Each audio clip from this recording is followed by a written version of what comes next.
Hi friends, I am Chilak and you're watching Tech Made Be Unique, and today we're going to see how to enable enhanced safe browsing setting on your Android Google Chrome. And if you are new to this channel, make sure to click on subscribe button below. We just quickly move on to the video. To have a more browsing security, you just click on the three dots in Chrome and go to the setting option here.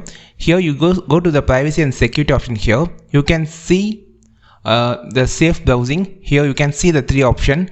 First option what the enhanced browsing and standard, and the third is you can turn it off. You can have a no protection way. The safe browsing allows a two particular option, and you can see the enhanced browsing have a more security than the standard browsing. So it has an protection on the web, protection on the password, and every URL will be have a more protection than the standard protection.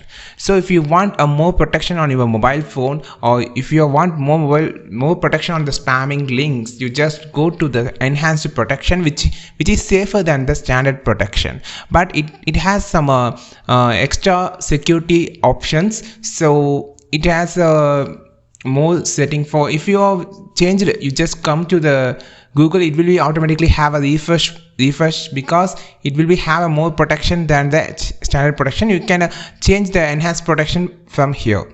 Friends, if you find this security option on your Google Chrome it's useful, like this video, share this video, subscribe this channel, and we will meet on next video with valuable content. This is Tilak signing off from Tech Made Me Unique. Have a wonderful day.